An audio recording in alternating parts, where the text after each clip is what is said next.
Welcome back to Agent Tactics. This is going to be one of my favorite days, and it is because we have an amazing guest, Chris.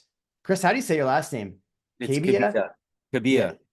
Caybia. My assistant who is Hispanic said your last name way different than I did. So I was like that the guy that threw me around the gym the other day and almost broke my neck. My back hurts, by the way. So so Chris does something that most of us should probably go back to in this market, and that's calling cold calls, calling expires withdrawals, and working on scripts. Some of the things that I see a lot of us agents do is we want to run to video, we want to run to social media and create content on social media. But we forget, even on social media, the right scripts and the right words will elicit a response. Chris, welcome to Agent Tactics. Yeah, thanks for having me. I appreciate the invitation, Jeremy. Why don't you walk us through a little bit? So we don't have to go in detail on your sales history, but how you've been getting business over the last 10 months, because you've only really been in the business 10 months. Walk us through the process that you're using. Yeah, I kind of put together a little outline. Is that okay if I share the Yeah, screen with you guys so I can kind of keep track? absolutely. There you Okay. go. I hit share, so you should be good. Okay, perfect. Let me pull this up and There you let go. me know if you guys can you guys see that? Yep, perfect, man. You're good. Okay, perfect. So I'll just give a quick brief introduction and just kind of touch on what I've experienced so far, and then Jeremy, I can answer any questions you have. Sure. So I got licensed in December of 2023. I'm in Texas. So I've been working as a licensed agent for about 10 months and serve the Austin metro market. And I built my business off of cold calling expired listings for sale by owners, for rent by owners, and geo leads, or what some people call circle prospecting. It's just where you farm a region in a neighborhood. You just call everybody in that neighborhood. And I've got some referrals from my sphere of influence as well. And currently working on the social media side of it. Been working with Jeremy a little bit on that. Would like to get that going a little bit more. On the production side, so not even a year in, I think I've had some good traction so far. It's been kind of a crazy year for me, and I'll touch on that in a minute. But right now, I'm sitting at about $1 million in gross sales volume. It's 4 deals. I've got about 5 million in gross sales volume in the pipeline, which breaks down to about 11 deals that could potentially happen. These are serious leads that have shown interest in either buying or listing a property, and I'm nurturing all these people. Hopefully, they'll turn into active listings or buyers down the line. I've got 1.65 million in active sales. That's one listing. That's a larger piece of property that's active and not under contract. That was an expired listing that came from cold calling, setting the listing appointment, and getting the listing agreement signed. I've got 1.5 million active under contract. It's five transaction sides, two listings, three buyers that came from the listings I had previously. And one of those buyers for that listing I procured. So I have the buyer and the seller on one of those deals. Now the interesting part is I've had about $2.6 million of deals that have fallen through, roughly 10 deals. These are deals that fell through for one reason or another. I don't think any of them were my fault. They all had to do, and I would admit it if it was. That's the only way you can get better is, looking at what you did wrong and trying to fix it. But I honestly don't think I made any mistakes here. We had two buyers that walked at closing, the day of closing, which that sucks whenever that happens. I don't know if any of you guys have experienced that. That's a horrible feeling. I had a buyer terminate a contract as a result of seller non-performance. They were supposed to put a roof on and couldn't pull it off. So buyer walked on that one. I actually had one listing where the seller filled out a lead form on my website and was impersonating the actual owner. And we caught it a day after the listing started. And the other ones were just withdrawn offers or withdrawn contracts for one reason or another. This would have been roughly an additional 78,000 of NCI. And I bring this up just so that you guys can see this is all from calling expires. And even though these deals fell through, I still made contact and got the ball rolling on these. I don't think that this is normal. I don't really everybody I talk to says that this is not normal, having this many deals fall through. I don't know why I've experienced that in my first year. Maybe it's just the real estate gods putting me through a trial by fire, but that's what happened. But it all came from getting on the phone and calling these people, which I think is, even though they fell through, I think it's a good sign that I'm at least getting that engagement and that action. My goal is to reach 100,000 in net commission this year. I'm currently over halfway there, and when the 5 sides close this month and in the beginning of October, I'll be even closer. If I sell that $1.65 million listing, I'll hit 100,000 this year. If those 2.65 million would have closed, I would have been closer to 200,000 in my first year. And I'm working daily to get more deals. I'm always on the phone. So I don't think that's too bad for a first year agent in a quote unquote down market. And, my initial goal was just to close one deal. Now, mind you, none of this started happening until about, I didn't get any action for the first 6 months. It was like I was starving for the first 6 months in the business. So all of this has happened within the last 4 months. And that's when I really started to get some traction. So I think what I'm doing is working, and I think it can work for you too if you just go after it. Um, so a little brief history about me. I started cold calling from the very beginning, was horrible at it. I'm still getting better, but I was awful in the beginning, super scared to get on the phone, didn't know what to say, was very, very awkward. But I found that the more you do it, the easier it gets. And I used to like hate having to get on the phone. I had to force myself to do it. And now if I miss a day, I feel I like actually want to get on the phone and call because I see that it works. So it's kind of shifted over the last few months. My mentality has changed, which is a positive thing. I also did Zillow leads for about 3 months, which was a huge waste of money. I followed up with all those leads and they were just poor lead quality. I was doing the Lakeway market, and I've heard with Zillow that some markets are better than others. And my experience with the Lakeway market and Zillow, it was like $3,300 a month, and I didn't get anything from it. So that's kind of when I decided to go all in on being proactive, and I wanted to become a listing agent and go after the business instead of waiting for it to come to me. The social media marketing and the YouTube stuff, I think, will help attract buyers and sellers, but I view that as more of a long-term play. And in my opinion, if you want business today, cold calling works. And obviously, as your budget increases, you can begin to add more ways to attract clients. But even with a smaller budget, you can make good money by cold calling if you're willing to put in the work. Obviously I'm new, so I'm not claiming to be, a pro at this or the king of cold calling. And I'm always, learning new stuff every day. I think it's important to keep an open mind and always try to improve every time you get on the phone. So what I'm going to share with you guys today is it's what I've experienced personally. And you guys can feel free to modify and adapt it to your own unique style. Be creative, try to have fun with it. And if you're a new agent or you're new to cold calling, perhaps what I share with you today will help you in some way to become more successful. So that's kind of my introduction and my background. You want me to keep going, Jeremy? No, let's do a couple questions, or Okay. let's do it. I like what you did here. Let's take this off just for a minute, and then if you can pull it down, and we'll pull it back up in a second. There There we you go. go. Perfect. Okay. So there's a couple things I want to go through real quick. So let's talk. I want to get to the scripts that you're using. And if you want to hear the scripts that he's using that are working, drop a one in the chat because I do want to hear those.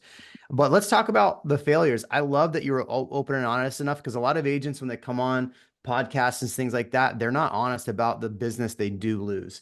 So let's talk about some of the business that you lost. So, and then I want to get into the scripts.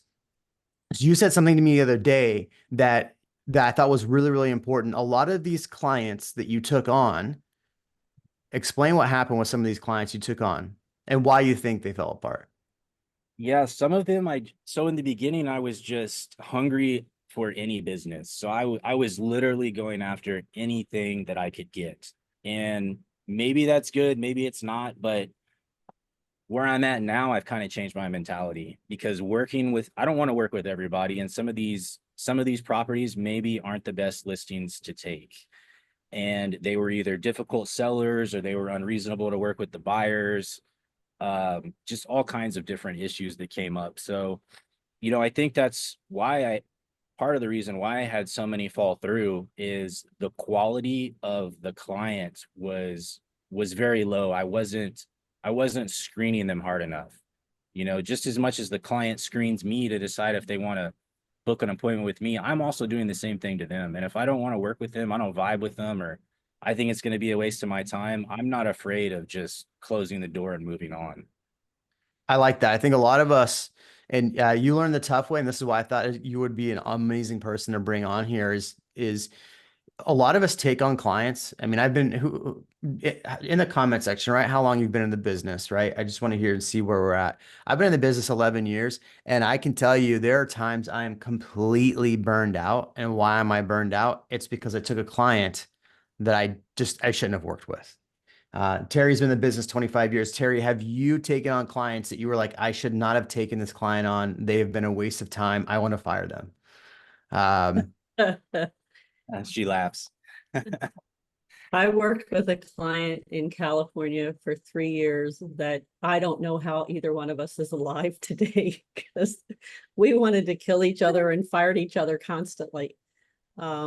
He was, till all was said and done, he bought a house that I told him not to buy, and afterwards was mad at me because it turned out to be exactly everything I said it was, and basically fired me again and said he'd never use me again. And at that point, I'm thinking, thank God, because I wasn't going to work with you anyway. But it was a tough road. He was a special case, and I knew he would be difficult for any agent he worked with. And I, was feeling like I was stronger than many agents. I felt like he was going to really bully somebody, and probably they'd never work in the business again because he was that destructive. So I took him on, shouldn't have, but I shouldn't have for so long. But yeah. I think that's, we sometimes people don't realize this. Agents try to be kind-hearted when we need to just say no. Yeah, I run into that. So Chris, let's go into some of the scripts. So you're calling expireds and withdrawing. Let's actually go through who are you calling on a daily basis, and then I want to go through the scripts. Sure. So the first people that I try to contact every morning are the expireds, the fresh expireds from that day, the ones that Okay. come up on the MLS. And then later in the day, I'll call. If I didn't make contact with those ones in the morning from today, I'll go back and try to contact them in the evening. And then I'll also call the older expireds that maybe aren't from today. They're, days old, weeks old, even months old in some cases. I'll also call for sale by owners and for rent by owners, which are usually absentee owners or investors that own rental properties. And then I'll also do circle prospecting. So I'll farm an area, like pick a neighborhood and call everybody in the neighborhood. I love it. I love it. This is exactly how I was rookie of the year at KW. Is exactly what you're talking about. So, it's a very grinding way to go, but it definitely can get you business, especially if you have somebody strong on your team that can do it. So, let's ask this next question then. So, which of what you're doing? So you're doing circle prospecting, you're doing rent to own or renter. I guess reluctant landlords, we'll call them reluctant landlords. You're calling for sale by owners, withdrawns and expires. Every market's different. They call withdrawns and expires differently, but you're calling like basically 5 groups of people. Which ones convert the most? The expireds, I've Okay. had this luck with expireds. The for sale by owners are sometimes like very hostile, like they don't want to talk to an agent, a lot of them, but sometimes they'll be open to it, and with those people, I usually just, my tactic with them is just to try to start a conversation and offer them a backup plan if the property doesn't sell on their own. And I'm always I always be sure to tell them, hey, I think you can sell the property on your own. I wish you the best of luck. But if it doesn't sell, are you open to looking at a backup plan or possibly working with an agent? That's really my strategy with those people. The expireds can sometimes be hostile too, especially if you catch them after they've talked to 20 agents that morning. So I usually like to start out at 8 o'clock and be the first agent or one of the first agents to make contact with those expired listings. And then the investors or the absentee owners, I found that those people and the geo leads, the circle prospecting, are the easiest to talk to. They're way Nice. less emotional, and I don't think they're getting inundated with calls from agents as much as some of the other lead sources. So those conversations are much easier to have.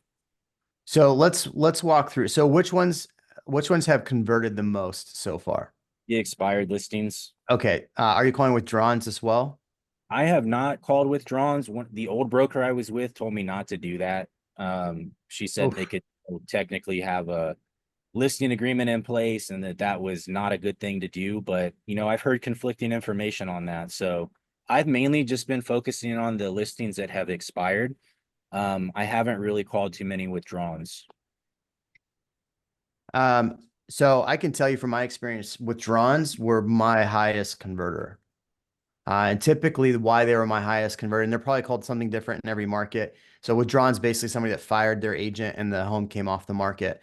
Those are my highest converters when I was doing it. And the reason why is because, like, let's say at 3 o'clock in the afternoon, let's say an agent withdrew that at like 1 o'clock. I would be the first and probably only person to call them at 3 in the afternoon. So I would go through my simple script, and we'll script here in a second.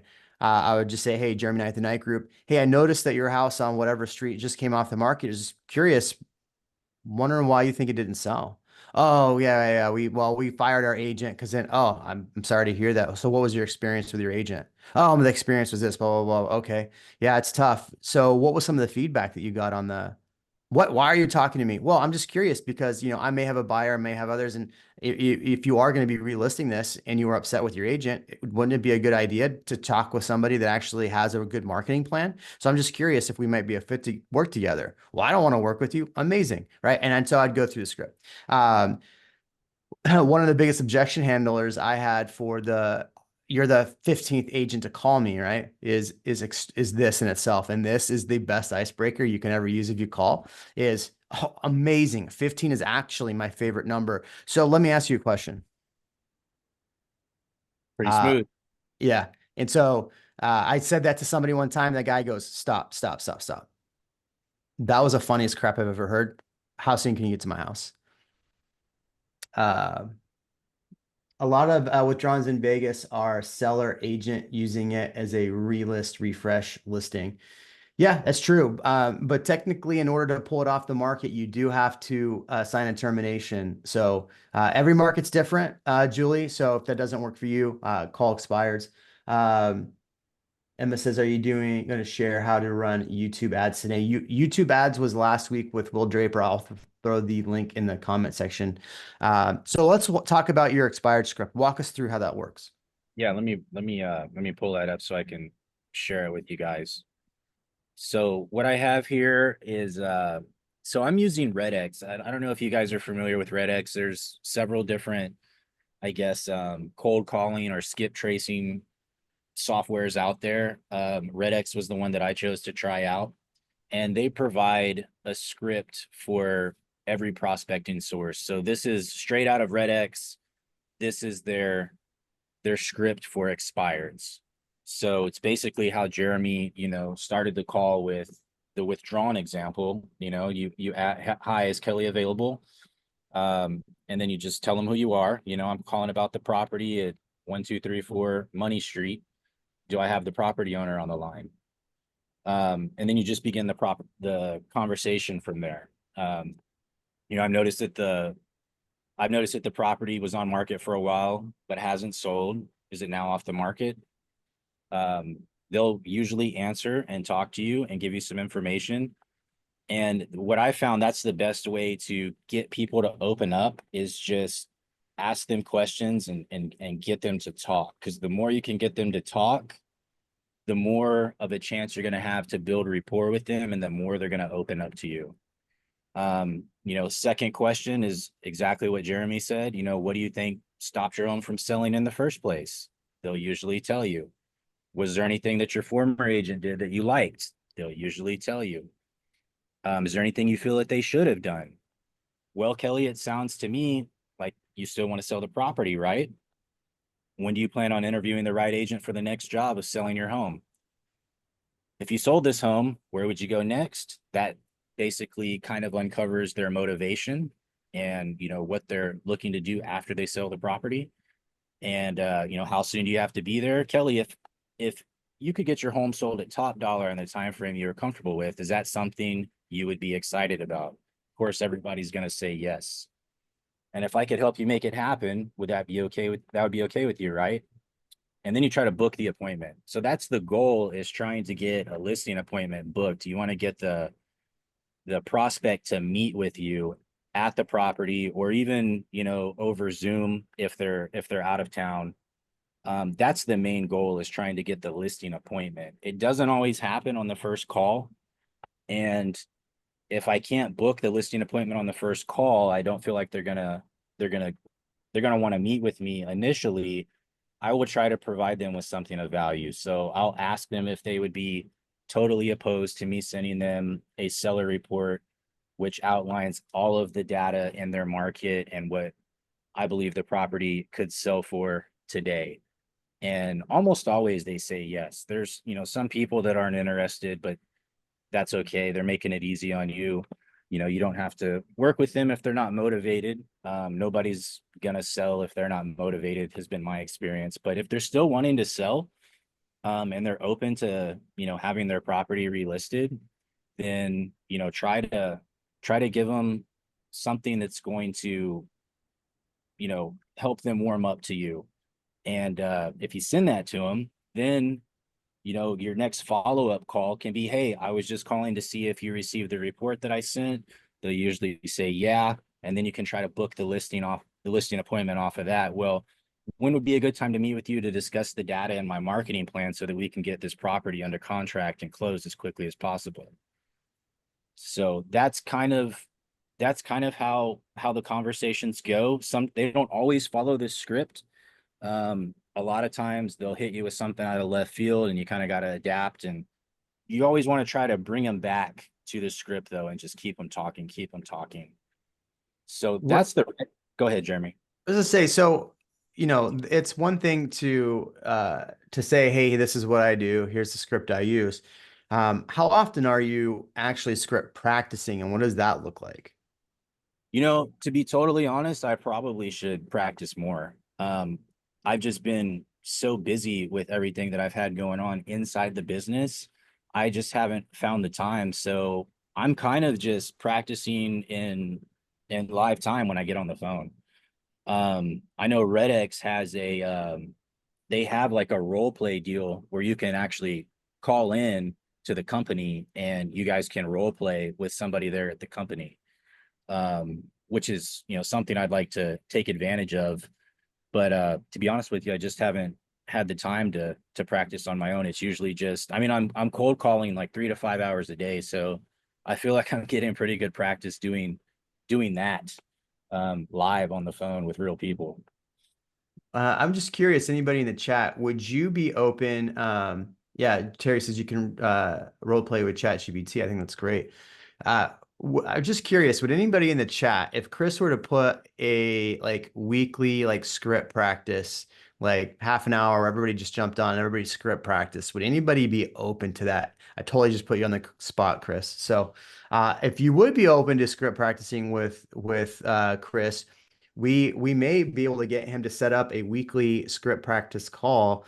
I think it's really important. Look, the reason why I want to have Chris on here is how many times have you been in a conversation with a client or trying to get a client, and it just doesn't go the way you want it, and you're like, "Ah, I wish I would have said this differently or that differently." I think that's why scripting and script practicing is so important.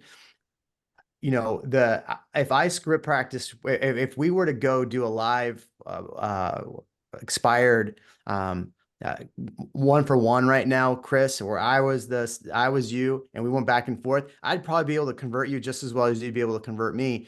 And the reason why is because I did these every day, 7:45 in the morning. I called I would call, at the time was a guy at Keller Williams. I'd literally call him at 7:45 in the morning. I go, hey, it's Jeremy with the night group, blah, blah, blah, blah. And I'd literally break right into script. And then we would go through the whole thing and then pause. And then he would go, hey, this is blah, blah, blah. And we would go back and forth script practicing every day.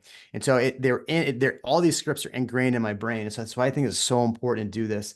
What questions as far as, so look, I mean, there's people in here, Chris, that are open to script practice once a week, 30-minute calls. I'm definitely open to it. It's something that I know that I need to do. Because obviously the more reps you get in, the quicker you're going to be, the better you're going to be at it. So I'm definitely open to it. And if we actually set up a weekly time to do this, then I wouldn't have any excuse to not find the time. So yeah, I'm totally open to doing it. Man, you didn't think you're going to come in here and get called out like that, did you? That's okay. Just curious in the chat, what scripts are you wanting to hear more of as well? Because that way I can know how to go next here. If you're wanting to hear more scripts on like withdrawals, for sale by owners, what other scripts do you think you'd want to hear? And in fact, feel free to unmute yourself. And I'm going to put Chris's info in the chat here. So here's Chris's Instagram. Okay. Okay, circle processing, amazing. Here's Chris's Instagram. I just put in the chat. Shoot him a DM, and I'll help you get set up on. I'll help you all get set up on a weekly Zoom call. So, yeah, and I have scripts for every one of those prospecting sources. Perfect. All right, let's do circle dialing. I am a homeowner in Lakeway. Who are you calling first for circle prospecting? I've just been picking out neighborhoods. So I had a listing that I sold in Granite Shoals a few months ago. So I chose Marble Falls. Okay. Shoals. So I've just been calling homeowners in that area and, basically just letting them know, hey, I just sold a listing, close by. And I'm just curious to know if the money was right, if you could, what it would take for you to sell the property. Would you be interested in selling the property? Do you have the script? I don't know. Let me see if I can share it. Yeah, pull it up and let's do the script. Let's see here. So I did circle prospecting as well, and it was really good for putting people into the database and hitting them with all the local stuff. So what I would do when I did it, I'm just giving him time to pull this up. So I would call through and be like, hey, this is such and such. I'm calling such and such. And they'd say, yeah, it's me. Hey, I'm just curious. Did you see the home down the street for sale on whatever street? Oh, you did. Amazing. Look, I represent the brokerage. So it was like Keller Williams, right? I represent the brokerage. I'm just calling to see if there's anybody else that might have, I had a better script than what I'm saying, but I would literally go through and call. And it was good to put people in my database. And I actually got listings out of it because of that. People I put in the database and they would get my emails once a month or whatever it was bi-weekly. And we actually got quite a few listings out of that in my own neighborhood. So, and then it's a good way too, to be like, if you live in a specific neighborhood, look, I just want to introduce myself. I'm a realtor here as well. So if you ever have anybody, that's 25% of people buy in a neighborhood where they know somebody. So if you ever have anybody that's moving into the neighborhood, would you put them in touch with me? And I'd love to help them find a good home on and off market in the neighborhood. By the way, do you know of anybody about to sell that we can reach out to? Oh yeah, such and such down the street. That's how I got one of them. I said, well, do you know how anybody in the neighborhood that's looking to sell that can connect with off market, with buyers off market? Oh yeah, such and such is getting ready to sell. And so I called that person. Hey, such and such down the street told me that you are, this was on Campaneros was the street. I was like, hey, your neighbor Ruby on Campaneros actually gave me your contact information. Before you hire a real estate agent to sell your home, you need to ask them exactly what they're going to do in the case that you get. Somebody needs it. Okay, there you go. So let's go through your Red X dial on circle prospecting, Chris. Hey, Jeremy, this is Chris with Real Broker. I was calling about your home on 123 Money Street and was wondering if you'd ever consider selling the property. No, man. We've lived here 10 years. I don't think I would. Well, do you ever plan to sell? I mean, maybe. I don't know. Not right now, though. Okay, I got it. Okay, well, if you were to sell, when do you think the soonest that you could see yourself making that move? I mean, probably 10 years from now. Hey, I totally get it. One thing I'm super clear on is that your house is one of the biggest and most important assets you own. So you probably want to know more about what's happening with your biggest asset. Do you mind if we just stay in touch from time to time? Yeah, why would we stay in touch? Great, great. Well, I'd like to just send you a market analysis of what I think the property could sell for in this market. That'll give you a kind of a baseline idea of what it's worth right now.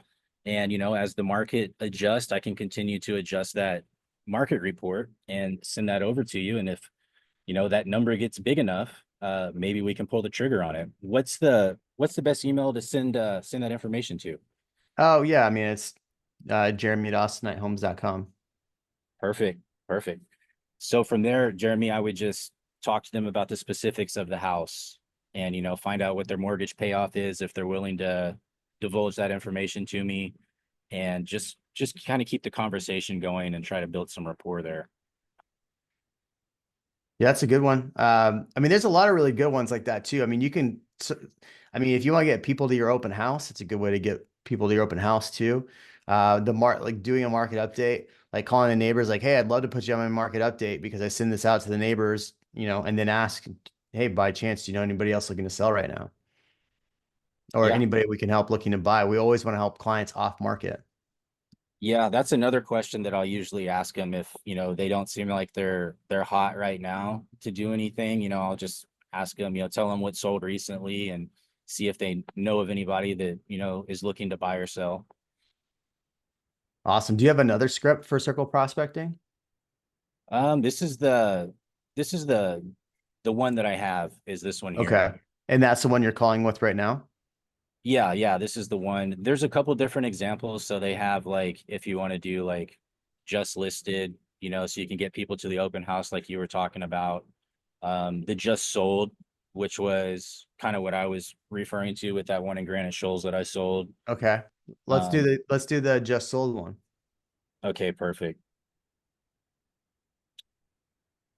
Hi, my name is Chris with Real Broker. A home down the street from yours on 123 Money Street just sold for $500,000, which was about 30 grand over the asking price. In 28 days, we had 3 offers on that property.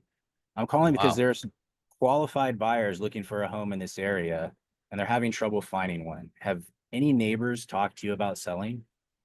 No, not right now. Okay, understand. Would you mind if I send you my contact info in case anyone comes to mind or you ever decide to move? Um, yeah, that's fine. Okay. And then one of the other ones they have in there is, well, I'd be happy to pull some numbers that would tell you how much your home is worth and how much equity you have. Is that something you'd be interested in? Yeah, it'd be great. Perfect. Perfect. What's a good email address to send this info to? It's this. Perfect. So that's what I'll do is I'll send them an equity assessment report and then a Mhm. market report or, a seller report, CMA, whatever you have. I'll use the MLS for CMAs or RPR is another good one. Okay. And yeah, and then I also have KCM, Keeping Current Matters. That's where the equity assessment comes from. They've got a Okay. little deal in there where you can send them a nice PDF. Do Looks you want really to pull that up so agents can see what that looks like, and I'll start answering some of these questions in the side? sure. Perfect. Yeah, I think that'd be great. Okay. So Tatiana Clark says, what about calling about your listing? Mine is in a subdivision that does not allow open houses. Sorry, Mike's over here. Tatiana, go ahead and unmute yourself. I'd love to chat with you about this because this is actually, I think there's quite a few ways to call on this. Tell me a little bit about the property.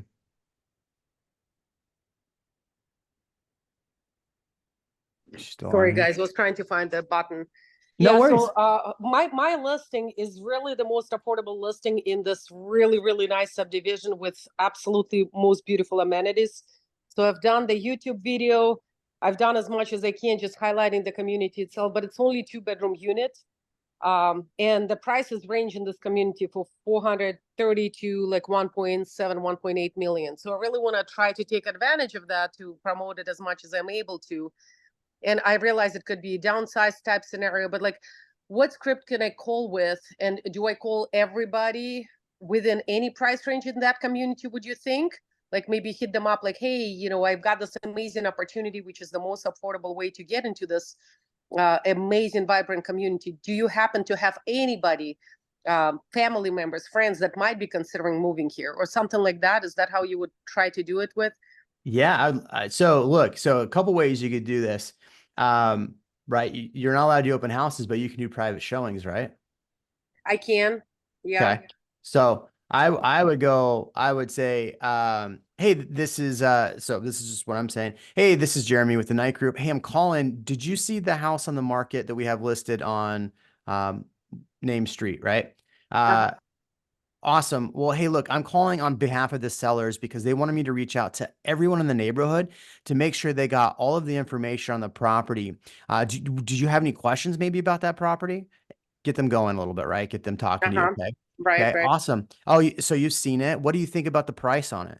Oh, the price is good. Okay. What my clients really love about it is the backyard. Did you see the backyards on it? Oh, amazing. Okay. You saw it. Cool. Hey, look, 25% of buyers buy in a neighborhood where they know somebody. So do you have any maybe friends or family members that might want to get more information about this home? Okay, Got it. no, okay. And by the way, hey, look, if you have any friends or family members, look, we can't do open houses on this house, but if you happen to have any friends or family members, can I give you my contact information? And if they want us to get a private showing on it, because look, nobody wants to go through an open house anyway, right? It's boring. They want to see it for themselves. Would you mind putting me in touch with them and I can show them off market or not off market, No, but not, but I get it. yeah, Like, yeah, just yeah. privately. Yeah. Yeah. And then I always went and with, well, look, when we get this sold, would you want me to call you and give you the information when it sells? Amazing. Okay. Hey, I do get calls on this house with people looking for different things. They're looking for maybe how big is this house? Like 1,500 square feet with change. 1,500. Okay. So I get a lot of calls on this house actually, and a lot of the buyers are looking for 2,000 square foot plus. Do you happen to have a 2,000 square foot home that you maybe are looking to sell in the future? And then that'll open up the conversation. Then you just ask more repeat questions. Okay. So, and you're just creating a dialogue, right? It's the same thing as having a coffee with somebody and now you're sitting down and having coffee with them, telling them about the house and getting to know if they are going to be selling. Hey, and by the way, do you have a go-to realtor? That's a good Well, question. Yeah. yeah. Well, I mean, we have a friend. Amazing. So if you decide tomorrow to sell your house, would you list with that friend? Oh, you would. Amazing. You know what? You know what's great about friends is sometimes it's hard to fire friends. So if you decide that it's going to be hard to fire that friend in the future when you hire them, I'd love to stay in touch with you to show you what we're doing because look, if you ever had to fire me, it's going to be much easier to fire me, right? No And they're gonna be like, strings. yeah, they're gonna be thinking like, why the hell are they saying that I could fire you? It's gonna stay in their mind all day that you said that it sucks firing a friend. So I would use that script just talking like, hey, my clients want me to reach out to everybody in the neighborhood. Yeah. Sometimes the line I use then in this case where it's friend, like if there was a significant advantage for you to work with anyone other than your friend, Yeah. would you at least consider that, Yeah. or something like that? No, okay, that's good. I guess I just need to do the dial. I mean, I've done expireds and all of that stuff, but circle dialing I have not done, but I realized this might be my best probably chance to start prospecting in that community. Are you allowed to door knock in that neighborhood? I don't know. It's a gated community. It's a very it's a kind of nice high-end community. I would probably be cautious about that, in all honesty. Yeah. I mean, I kind of pulled the numbers. I see a lot of them on do not call, but even those that are, I'm like, I figured even if I do, I don't know, 40% of the community, it's still would be helpful. Can't you do postcards? Say again? Can you do postcards? I'm sure it could. Like I'm trying to like see what can I do like with a limited budget, right? Without spending tons of money doing that kind of stuff. So even like the higher end ones, your $2 million ones, the question to me would be, have you thought about purchasing an investment property? Sure. One right here in the neighborhood that's close, you can keep an eye on it, you can mow the lawn, you can Love it. close to where you are. Mhm. might be good for that if they've even thought of it. And if that's not the right one, maybe you can find another one for them. Yeah. That's a good thought, because amenities are absolutely amazing. To your point, and it could be affordable in comparison, right, with the other property they might have. That's a good point. I feel like I probably should just start getting out of my head and just start getting on the calls and have a just normal conversation with people. To your point, it'll just probably spark some things here and there. You know, I honestly would encourage you to just ask your client about, tell them like, hey, what I'm thinking about doing is to get some more awareness on the property. I, I know it's a gated community.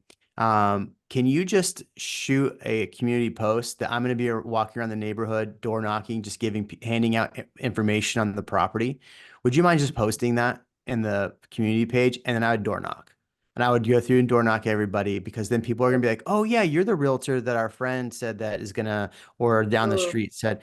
And I would door knock everybody. If you want to do something cost effective, I would say that'd be the most cost effective and create conversations. Are you in Florida? I am, yeah. Yeah, I figured you're in a hot, Yeah. hot state. It Yeah, sucks doing that in still a Texas little too. hot, exactly. Yeah. Well, and the thing is, it's communities, it's so nice and wide. It's quite spread out, right? So it's Yeah. not like everything is tight and close and all of that kind of Yeah. stuff. So even driving around, but anyhow. Okay, well, good ideas, good thoughts, for sure. Thank you, guys. No worries. Chris, were you able to pull up that? Yes. Yes. Cool. Yeah. Let's see it. Okay. So this is the equity assessment, the pair report. And you're getting this directly from where? KCM, Keeping Current Matters. It's Okay. What does it cost you a month to do KCM? cheap. It's $100 a month. Okay. And they've got a ton of resources in there for marketing. The main reason I use it is for the social media marketing. So there's a teleprompter that you can use on your iPhone, and they give you the script so you can make the video. They upload one of those 5 days a week, so you can post it as a reel or put it on your story. They've got a blog. It's really good stuff. Whoever writes it does a great job. So the blog post links that to the social media or your website. Then they do like infographics. So basically I'm posting like 3 times a day, and it's automatic. So I just have it set up automatic, so I don't have to worry about it. I just go in there, film the video and post it, and all the other ones are just scheduled. And they go to LinkedIn, Facebook, TikTok, and Instagram. They've got these equity assessment reports. They've got. So show us the equity assessment report. Yeah. Let's see here. Can you see it? Yep. Okay. And while he's pulling that up, it's important that you understand that it's not just on Apple phones. You can be like me and have a Samsung, and it works just as great. I'm surprised you're able to get into this Zoom with having a Apple or non-Apple. I'll kiss you right on the mouth. You keep talking like that, Knight. All right, walk us through this. So see whenever you get off the phone with them, and like the conversation we just had, that circle prospecting deal. This is the page they get. This kind of explains, what it is. It's just it's an equity report letting them know how much equity they have. I plugged all these values in. So you want to get that information from the prospects and then plug it in, and it'll give you a breakdown.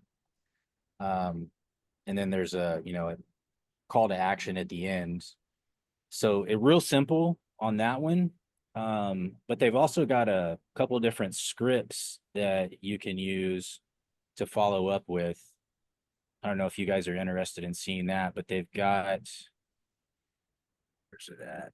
I would say you could almost create that market update, take that and create a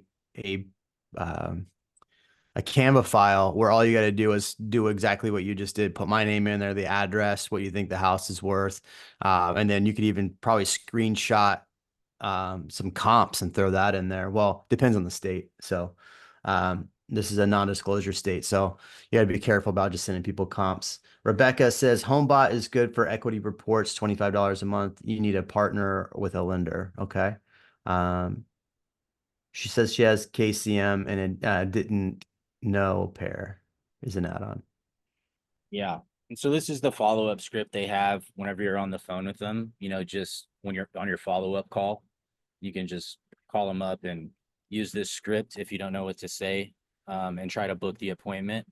That's on the phone. They've got one for text. They've got one for email. So that's kind of helpful. And then I wanted to show you guys one other thing that I'm sending these people. Let me see if I can find it real quick, Jeremy. I just had it pulled up, but I got a bunch of windows open. Bear with me. Now you're fine. While you're doing that, I'm curious what other scripts you're using, not you, just people on the chat that are in here. What other scripts are you using that are starting to convert business? I know Tom's he's doing the only feet, so that's converting pretty well for him. But anybody else working on scripts that actually work? I do use Jackie Kravitz scripts for the most Okay. part for the first time home, for the for sale by owner and for expireds.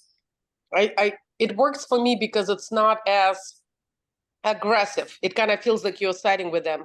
Because my biggest issue was where I almost felt like it's a tennis match, right? Where they throw something, I have to throw back, and it felt like almost arguing or battling or something like that. With that one, it's like constantly like, oh, I completely understand where you're coming from. After all, and you kind of get on their side, I sort like of that. repeating, affirming, acknowledging, hearing what they're saying, and then going, further and kind of, like trying to close 3, 4, 5, 6, 7 times.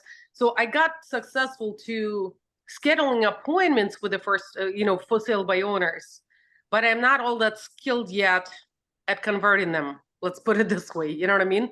So I could get in front of them to the point where, okay, but at the same time, I was like, I'm still kind of at the point where I need to either provide something of value for however many weeks or something like that before they're ready to just try it, with me or whoever else. The big thing, and especially with for sale by owners, is no matter what they say, you agree with them. I don't want to Right. pay you da. I get it. I wouldn't want to pay Completely. that either. And then Right. you tell them, Yeah. Yep.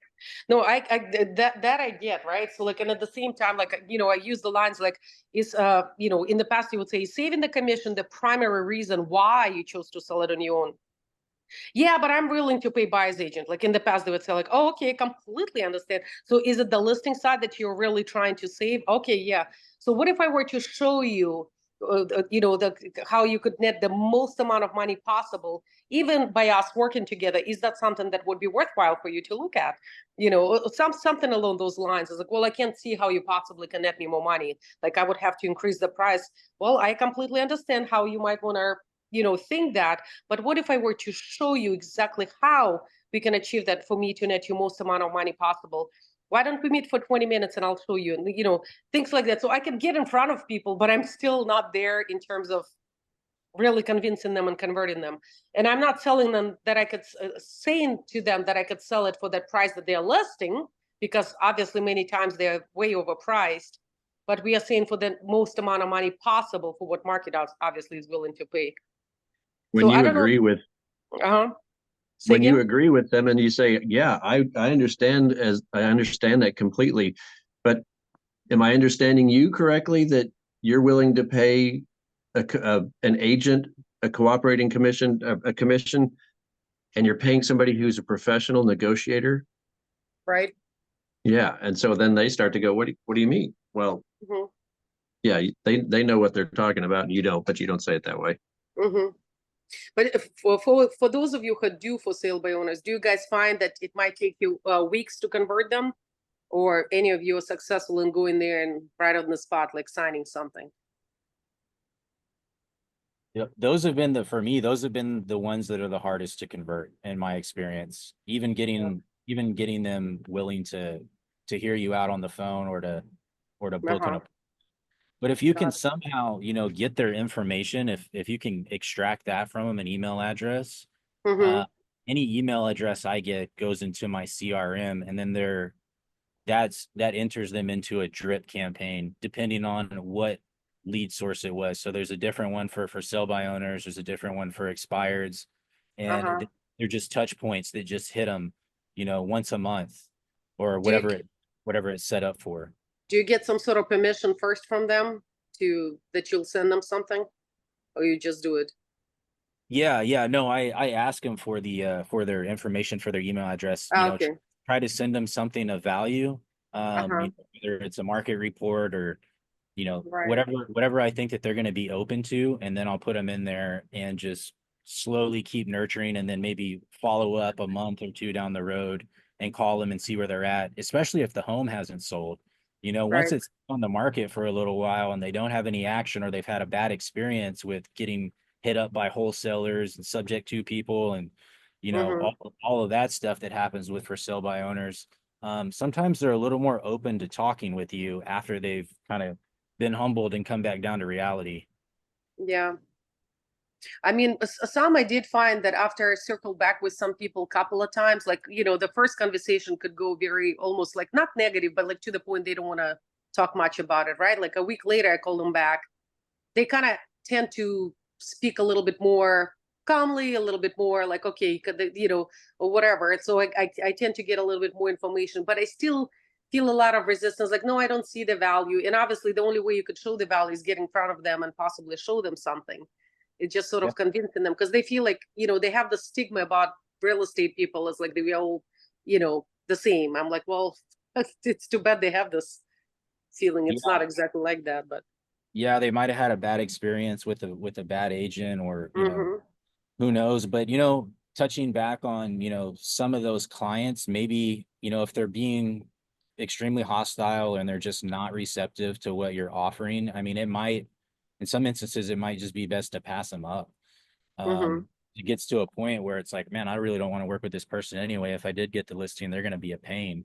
Mm-hmm. Uh, so yeah, I mean, it's case by case basis, but what I've noticed is people that are not receptive in the beginning, if you just keep following up with them, not too frequently, but if you Mm-hmm. just touch them, Mm-hmm. consistently, they begin to open up to you because they're getting your emails, they're getting text messages of your text marketing, they're seeing your stuff on social media if they're following, or if they happen to see it come across their feed. And the more they see you and the more touches you have with them, the more they kind of open up. And especially Sure. with those for sale by owners, when the property sits on the market and they're not getting the Mm-hmm. result that they want, then they automatically, even on a subconscious level, start to see, well, maybe I do need to hire a professional to help me get this done because I'm not able to do it by myself. You know, Mm-hmm. what's a really, really good touch for people that are in your database, right? Because we're calling all these people, right? We're getting them in our database. Um, go to Loom, and just record yourself. And I love this.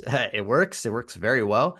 So go, hey, here's a property report. We're going to give you the 3 properties we think are the best deal on the market. We're only giving this for people in our database, so make sure you're subscribing or reach out to us if one of these hits you. And then literally just go to Zillow or whatever, pick 3 and just say, hey, I'm pulling these up through Zillow just so because you're most likely searching on Zillow anyway. So if you ever want to look at these or then reach out to me, you can. But here, look at this one. We feel this is a good deal because of this. This one's a good deal because of this. This one's a good deal because of this. I actually have others that I'm giving to my private clients. So if you ever want to be a private client, reach out and then we'll get you those deals. Now, what's interesting about that, if you're sending it to everybody in your database, even those people that are potential sellers, they're going to see that you're proactive. And so the more they see those and they watch those videos, you're staying in front of them and they're going to open them. They're going to want to see what other deals, because everybody's a voyeur. They want to see inside other homes and they want to see what is a good deal and not a good deal. So I would do that once a week as well, maybe, or once a month. Send an email to your entire database that's just a quick little Loom. Here's 3 properties. We think this is a good deal because of this one, or this one. And you're already cold calling them, getting them in there.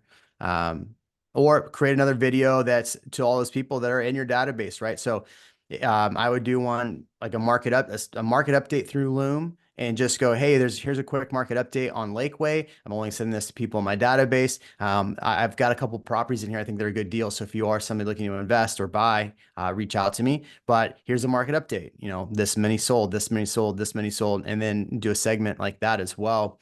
That would be a great way to stay in front of them. And then it's not having to go create YouTube videos, right? And you can mess up. You don't have to be perfect. So, That's good. Yeah. I was gonna say if any of you use espresso agent, or even if you don't, they do have like Monday and Wednesdays, like Eastern Standard Time at 1:30 every Monday and Wednesday. They have a session free of charge where you could do, you know, script practicing, ask any questions, any objection handling, and all of that kind of stuff. So from what I understand, even if you don't use it, they say share the link with those that are actually learning that skill or what have you. And like, I like that session that you could literally bring up any question that you have, any objection that you might have had or whatever. And, you know, the facilitator of this session, Jim, he's actually does it on both Vulcan 7, I believe, and Espresso Agent. Pretty certain. So whoever uses whatever, I mean, I would definitely take advantage of that stuff as well. That's awesome. What are you paying for Espresso Agent? Espresso is $279. I signed up at Elite Retreat with I think it was like 4 months free. I do believe right now they have $100 off the first months. I personally would recommend it. I honestly, I kind of started slacking right now, dialing in all of that stuff. But like once I started attending those sessions Mondays and Wednesdays, I was blown away. Like I was like, literally, if that's all I've done and did not even call, just having that information as an additional resource was amazing. And I would say if you're contemplating, don't sign up quite yet, right, for Espresso Agent, just attend a couple of those sessions. I could help you find the link. Like, I don't know if I could do it right now, but feel free to reach out. Maybe I can send it to you, Jeremy, and you could post it somewhere in your group or whatever. Yeah. But Tatiana. Okay. yeah, but I feel like this is amazing because, and what they also do, like, I mean, it's not Tom Ferry, obviously, right? But they have people, some people are Mike Ferry, some Tom Ferry, some Jackie Kravitz, some whoever. So obviously, no matter what script you use, but we all share the best practices. Or even if you had a call and had a scenario you have no idea how to overcome, Jim, who is facilitated, he's amazing. I mean, he'll literally will walk you through and he'll kind of role play with you in front of everybody. So it's pretty amazing in my mind. Awesome. I love it. Yeah, Well, I am going to send an email out on Monday and we'll put Chris's information. We'll also, when Chris decides what time that he's going to do his script practicing class, or not class, but script practicing time, we'll put that in the email on Monday. As long and with the replay of this, I appreciate everybody. I gotta run. I hate to cut out at 3 minutes early, but I gotta drive to New Braunfels for one of our properties. So thank you, everybody. We'll see you next time. Thanks, Chris.